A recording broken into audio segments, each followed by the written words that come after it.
Так, господа, сейчас будем выполнять упражнение на доразведку уже ранее известного объекта по координатам. То есть это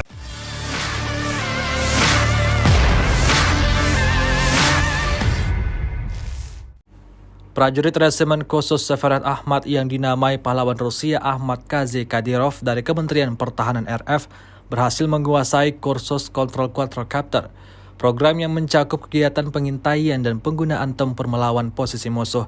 Rekamannya ramai beredar di media sosial Telegram pada Senin 27 Februari 2023. Untuk meningkatkan keefektifan unit CHESH-nya dalam perang melawan formasi NATO dan Ukraina, prajurit CHESH-nya secara teratur meningkatkan keterampilan dengan mempertimbangkan persyaratan modern. Sehubungan dengan itu, Komandan Pasukan CHESH-nya memerintahkan untuk memperluas kegiatan persiapan dengan melibatkan lebih banyak lagi pejuang dari berbagai pasukan khusus.